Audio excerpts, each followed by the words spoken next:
అదే RTV app వార్తల్ని క్షణాల్లో చదివే అవకాశం ఉంటుంది. ఒక న్యూస్ పేపర్, ఒక టెలివిజన్ ఛానల్ మీ చేతుల్లో ఎప్పుడూ ఉంటాయి. క్రమశిక్షణకు కేర్ ఆఫ్ అడ్రస్గా చెప్పుకునే కాంగ్రెస్ పార్టీలో ఈరోజు విభేదాలు మిన్నంటుతున్నాయి. పోలీస్ కేసులు, అదేవిధంగా పదవుల్ని చిత్తులు చేయడం, ఇటువంటి పరిణామాలు చోటు చేసుకున్న ఈ నేపథ్యంలో 2009లో రాష్ట్ర విభజన అనంతరం ఆంధ్రప్రదేశ్ను హేతుబద్ధంగా విభజించారని అక్కస్తో ఆంధ్రప్రదేశ్ ప్రజలు కాంగ్రెస్ పార్టీని ఇప్పటికి కూడా హక్కును చేర్చుకునేందుకు వారు ముందుకు రానున్న తరుణంలో 2024 సార్వత్రిక ఎన్నికల్లో కాంగ్రెస్ పార్టీ పగ్గాలను, పీసీసీ పగ్గాలను మాత్రం షర్మిల చేపట్టడంతో ఆ కాంగ్రెస్ పూర్వవైపు వస్తుందని చెప్పి అందరూ ఆశకి ఎదురు చూశారు. ఎందుకంటే వైసీపీ వర్సెస్ టీడీపీ మాత్రమే పోటీలో ఉంటాయి అన్నటువంటి నిర్ణయానికి వచ్చిన ప్రజలు మాత్రం కాంగ్రెస్ పార్టీ రావడంతో ప్రత్యామ్నాయ పార్టీగా ఆ పార్టీనికి దశాబ్ద కాల అనంతరం ఈరోజు ఆ పూర్వవైపు వస్తుందన్నటువంటి తరుణంలో కూటమి అంతా కూడా కలిసి కాంగ్రెస్ పార్టీకి మాత్రం ఈరోజు కనీసం ఒక్క డిజిట్ కూడాను గెలిచే అవకాశం లేకపోయింది. కాకపోతే అన్ని నియోజకవర్గాల్లో పోటీకి దించినటువంటి కాంగ్రెస్ పార్టీ ఈరోజు ఆ నియోజకవర్గాల ఇన్ఛార్జీలతో పాటు ఎవరైతే గతంలో పోటీ చేశారో వారందరూ కూడాను ఈరోజు కాంగ్రెస్ పార్టీని 10 సంవత్సరాల పాటు పరిరక్షించుకుంటూ వస్తున్నారన్న ఉద్దేశంతో ఇచ్చినటువంటి ఏవైతే టిక్కెట్లు ఉన్నాయో టిక్కెట్ల విషయంలో మాత్రం ఈరోజు స్కామ్ జరిగింది. అప్పట్లో టిక్కెట్లు అమ్ముకున్నారు ఆరోపణలు కూడా వెలువెత్తున్నాయి. ఇటువంటి తరుణంలో ప్రస్తుతం పీసీసీ నిర్ణయం మేరకు డీసీసీ నియామకాల విషయంలో కొత్త అభ్యర్థుల నియామకం పాత డీసీసీకి కొత్త డీసీసీకి మధ్యన తగాదాలు తలెత్తున్నాయి. అందులో భాగంగా శ్రీకాకుళం జిల్లా డీసీసీ పగ్గాలు చేపట్టినటువంటి అంబటి కృష్ణారావు ప్రస్తుతం అంతా ఉన్నారు. అసలు ఆయనకును పాత డీసీసీ అధ్యక్షుల మధ్య ఎందుకు ఈ విభేదాలు రోడ్డుకు పడ్డాయి, ఏ గైడ్లైన్స్ మీద ఈ రోజుకు ఆయనకు ఆ పదవి వచ్చింది, ఆయన పదవి వచ్చిన తర్వాత కూడా ఈ విభేదాలు రోడ్డును పడ్డానికి కారణం ఏంటనే విషయం ఆయనతో మాట్లాడి తెలుసుకుంటాం. చూస్తే కనుక ప్రస్తుతం మాత్రం డీసీసీ పగ్గాలు చెప్పారు. ముందుగా కంగ్రాచులేషన్. చూస్తే ఈ విషయంలో కాంగ్రెస్ పార్టీ అంటే క్రమశిక్షణ పెట్టింది పేరు. అటువంటి కాంగ్రెస్ పార్టీలో ఈ కుమ్ములాట కారణం ఏంటి? పోలీస్ స్టేషన్లో కేసులు, అందులో అంటే హత్య చేశారన్నట్టు ఆరోపణలు 307 ఈ విషయాన్ని ఎలా తీసుకోవాలి? బేసికల్గా అయితే కాంగ్రెస్ పార్టీలో మీరు చెప్పినట్టు కాసంత ఎక్కువ వాక్ స్వతంత్రం ఎక్కువగా ఉన్న పార్టీ కాంగ్రెస్ పార్టీ.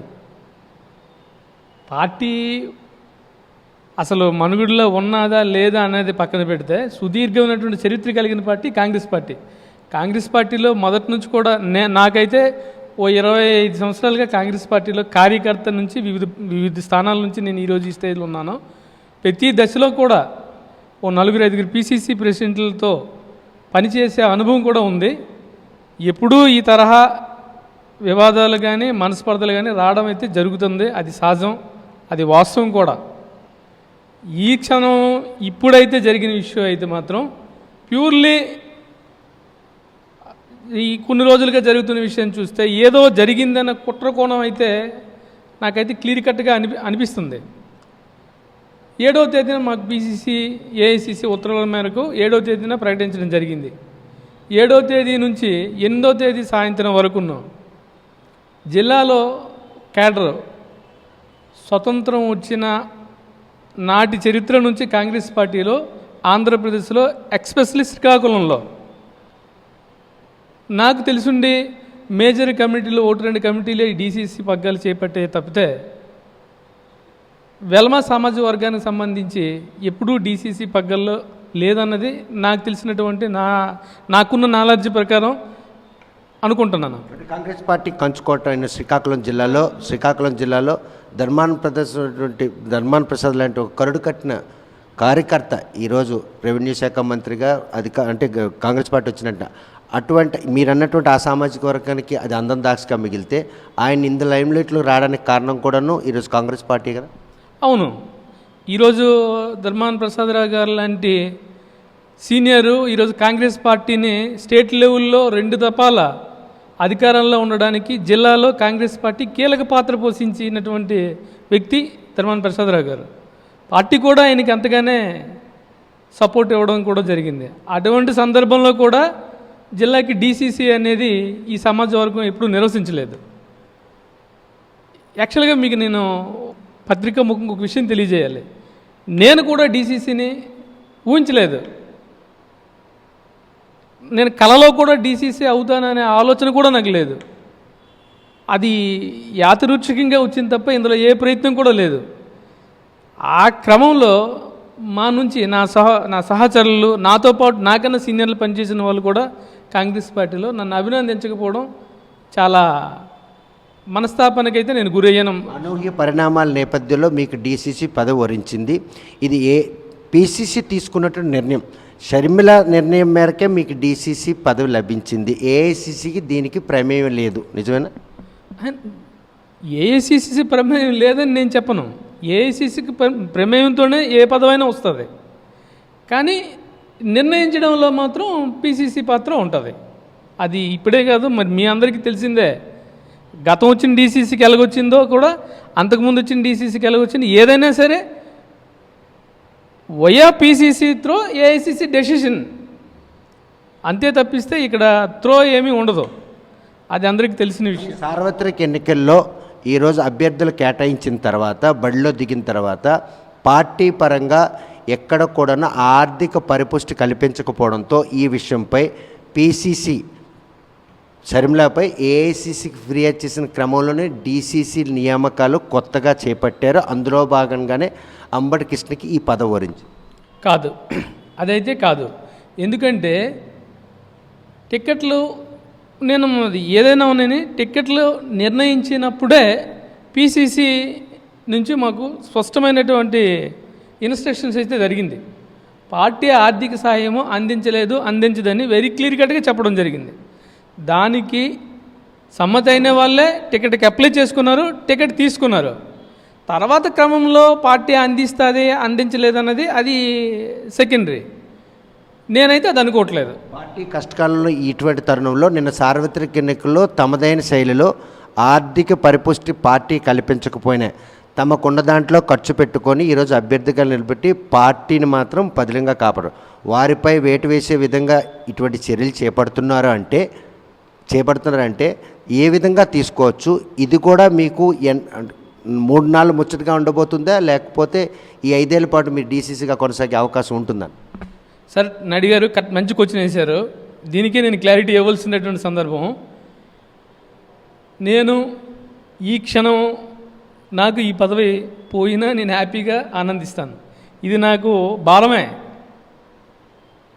నేను పదవి పోయిందని నేను ఆక్రోశంతో కానీ పార్టీ పైన ఏదో ఒక రకమైన విధ్వంస చర్య తీసుకోవడం కానీ అది జరగదు. నేను నిబంధన కలిగినటువంటి కాంగ్రెస్ వాదిని. రాజశేఖర రెడ్డి గారు పాదయాత్రతో పార్టీ ప్రవేశం చేసిన నేటి నుంచి పార్టీ నుంచి అందరూ నాతో సహచరులతో సహా అందరూ వెళ్ళిపోయినప్పటికీ, ఫ్యామిలీ మెంబర్స్ కూడా వెళ్ళిపోయినప్పటికీ కాంగ్రెస్ జెండా పట్టుకొని కాంగ్రెస్ నాకు ఒక నిబంధన గల కార్యకర్తగా ఉండడం జరిగింది. సో మీరు ఇచ్చిన క్వశ్చన్కి నాకు ఈ క్షణం 5 సంవత్సరాలే అనే కాదు, ఈ క్షణం వదిలేయమన్నా నేను రెడీగా ఉంటాను. నాకు ఎటువంటి ఆలోచన అయితే లేదు. రెండో క్వశ్చన్ చాలా ఇంపార్టెంట్. ఇది కాంగ్రెస్ పార్టీ ఎవరిని కూడా వదులుకోవడానికి రెడీగా ఉండదు. అలాగే కాంగ్రెస్ పార్టీ ఏ ఒక్కరిపైన కూడా వ్యక్తిగత గ్రజ్జలు తీర్చుకోవడానికి కూడా సిద్ధంగా లేదనేది నా అభిప్రాయం. నాకున్న అనుభవంతో కూడా నేను చెప్తున్నాను. ఇందులో ఏం జరిగిందంటే ఉత్తరాంధ్రలో ఎన్నడూ ఇటువంటి నిబంధనలు లేవు. ఉత్తరాంధ్ర జిల్లా మొత్తం గడిచిన 18 నెలలుగా రాకేష్ రెడ్డి అనే వ్యక్తిని పీసీసీ వర్కింగ్ ప్రెసిడెంట్గా బాధ్యతలు అప్పచెప్పి ఉత్తరాంధ్రకు వచ్చిన తర్వాత, ఉత్తరాంధ్రకి ఆయన గేసిన తర్వాత ఈ తాలూకటువంటి ఇటువంటి కాంట్రవర్సీస్ అన్నీ జరగడం జరుగుతుంది. అదే క్రమంలో రాకేష్ రెడ్డి గారు చేసినటువంటి కొన్ని అవకతవకలు, కొన్ని ఆర్థిక లావాదేవీలు దీనిలో ఖచ్చితంగా ఇమిడి ఉన్నాయి. ఏంటి అవకతవకలు, ఏంటి ఆర్థిక అవకతవకలు ఏమంటే, ఫస్ట్ ఆఫ్ ఆల్ లాస్ట్ విశాఖపట్నంలో మొదలుకొని అన్ని డీసీసీలు కూడా వాళ్ళ సొంత ప్రయోజనాలకి ఆర్థిక లావాదేవీలతో వాళ్ళ వ్యాపారాలని ఇక్కడ విస్తరించడానికి విజయనగరం, శ్రీకాకుళం, విశాఖపట్నం డీసీసీలని ఫస్ట్ ఆయన నియమించుకోవడం జరిగింది. నాకు తెలిసి అక్కడితోనే ఆర్థిక లావాదేవీలు స్టార్ట్ అయినాయి. డీసీసీ పదవులు అమ్ముకున్నారా? ఖచ్చితంగా నేను అమ్ముకున్నాననే చెప్తాను. ఉత్తరాంధ్ర ప్రెసిడెంట్ వర్కింగ్ ప్రెసిడెంట్ ఆధ్వర్యంలో అది జరిగిందన్నదే నా అభివాదన. అక్కడి నుంచి స్టార్ట్ అయిన ఇది ఎన్నికలకు వచ్చినప్పుడు టికెట్లు కేటాయించుకొచ్చినప్పుడు కూడాను ఆయనకే తెలుసును వాస్తవంగా క్యాండిడేట్లకి ఆర్థిక భారం అవుతుంది అనే విషయం ఆయనకు కూడా తెలిసి ఉన్నప్పటికీ ఆయనేదో స్వతహాగా ఆశించున్నారేమో నాకు తెలియదు. పాత డీసీసీ పరమేశ్వరకి మీకు ఉన్నటువంటి వివాదం ఏంటి? నేను సార్వత్రిక ఎన్నికలు అందరూ కూడాను మీకు కేటాయించినటువంటి నియోజకవర్గాల్లో పోటీ చేసి పార్టీ మనుగడ కోసం పాటుపడ్డారు. ప్రజల ఆదరించకపోయినా కూడాను ఈరోజు ఆ పార్టీని నమ్ముకున్నారు. ఆయనకి మీకు ఉన్నటువంటి వివాదం ఎక్కడ తలెత్తింది? పోలీస్ స్టేషన్లో ఫిర్యాదు చేసుకోవాల్సిన వరకు వెళ్ళాల్సిన అవసరం ఏమొచ్చింది? Good question. నేనైతే నాకు పరమేశ్వరరావు గారికి వ్యక్తిగతమైనటువంటి తగాదాలు కానీ వ్యక్తిగత వివాదాలు కానీ లేదు. ఆయనకి డీసీసీగా ప్రమోట్ చేసిన వ్యక్తుల్లో నేనే ప్రప్రథం. ఆయనకి ప్రమోట్ చేయక ముందు అప్పటి పీసీసీ ప్రెసిడెంట్, ఇదే వర్కింగ్ ప్రెసిడెంట్ నన్ను అడగడం కూడా జరిగింది.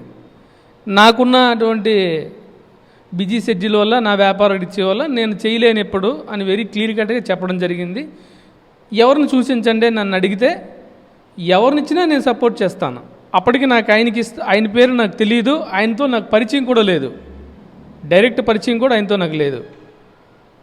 తర్వాత ఒక 2-3 రోజుల్లో వైజాగ్లో మేము దసబల్లో ఉన్నప్పుడు నాకు రుద్రరాజు గారు తూచాయిగా చెప్పాడు, ఇలా అనుకుంటున్నాను అని. నో ప్రాబ్లం, అధిష్టానం నిర్ణయమే నా చిరుదయ్యకు ఇస్తే నేను మనసారా నేను ఆయన్ని సపోర్ట్ చేస్తాను, సహకరిస్తానని చెప్పాను. అదే క్రమంగా జరిగొచ్చింది. మీరు మధ్యలో కట్ చేశారు పాయింట్. అనౌన్స్ అయిన తర్వాత 24 hours తర్వాత నేను ఆయన్ని కాల్ చేశాను. కాల్ చేసినప్పుడు కూడాను కట్సే ప్రకారంగా ఆయనకు వచ్చినప్పుడు నేను చాలా ఆనందంగా ఆయన్ని రిసీవ్ చేసుకున్నాను, అభినందనలు తెలియజేశాను. ఇది శాశ్వతం కాదు, ఈ పదవిని పెద్ద అధికారం తెచ్చిపెట్టేసి ఏవి లేని పరిస్థితి. ఆయన ఆ మినిమం చిన్న లాజిక్ కూడా మిస్ అయ్యారు. కంగ్రాట్ చెప్పాలి అన్న అది కూడా మిస్ అయ్యారు. కొంచెం అక్కడ ఆయన అసహనంగానే ఉన్నారు నేను కాల్ చేసినప్పుడు 24 hours తర్వాత. అది కూడా పీసీసీ ఛార్జ్ తీసుకోమని నన్ను ఆదేశించిన తర్వాత ఆయనకి చేయడం జరిగింది. ఛార్జ్ ఇచ్చే క్రమంలో ఈ ఫైర్ యాక్సిడెంట్ జరిగింది. తొలిత ఫైర్ యాక్సిడెంట్ జరిగినప్పుడు నేనేమనుకున్నానంటే ఇది అచృత్యంగా జరిగి ఉంటుంది. ఇద్దరం ఆయన నేను నాతో పాటు ఉన్నటువంటి ఒకరిద్దరు ఈ ఆఫీస్ క్లర్కు ముగ్గురం కలిసి దీన్ని తర్వాత చూద్దాం. నేను కూడా విజయవాడ వెళ్ళే క్రమంలోనే ఉన్నాను, క్యాంప్ వెళ్ళే క్రమంలో ఉన్నాను. అటు నుండి వచ్చాక చూద్దాం దాని గురించి ఏంటి అన్నది అని గౌప్యంగా వద్దాం, తర్వాత దాన్ని ఎలాగా సెటరేట్ చేద్దాం అనుకుని వెళ్ళిపోయాం. ఆ క్రమంలో ఈయన వీడియో తీసి వైరల్ చేసే తీరు నాకు నచ్చలే.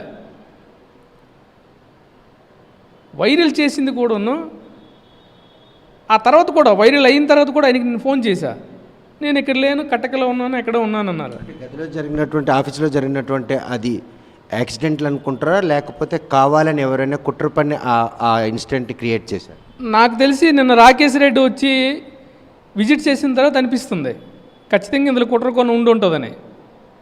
ఖచ్చితంగా ఆయన ప్రమేయంతో జరిగిందని నాకు అభిప్రాయం. ఎందుకంటే అలా జరిగిన క్రమంలో పోలీస్ స్టేషన్లో ఫిర్యాదు ఇవ్వాలని పీసీసీ ఆఫీస్ నుంచి ఒక మేడం మీకు లెటర్ ఇచ్చారు, కంప్లైంట్.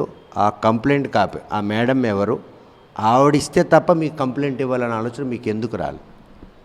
ఇది కరెక్ట్గా ఇదే మనకి రైట్ క్వశ్చన్. దీనికి కూడా చెప్తున్నాను, అది వాళ్ళు చిత్రీకరించింది మాత్రమే. అధిష్టానం నన్ను వివరణ అడగగా నేను అధిష్టానాన్ని నోటీసులో పెట్టి నేను లీగల్ ఒపీనియన్ తీసుకొని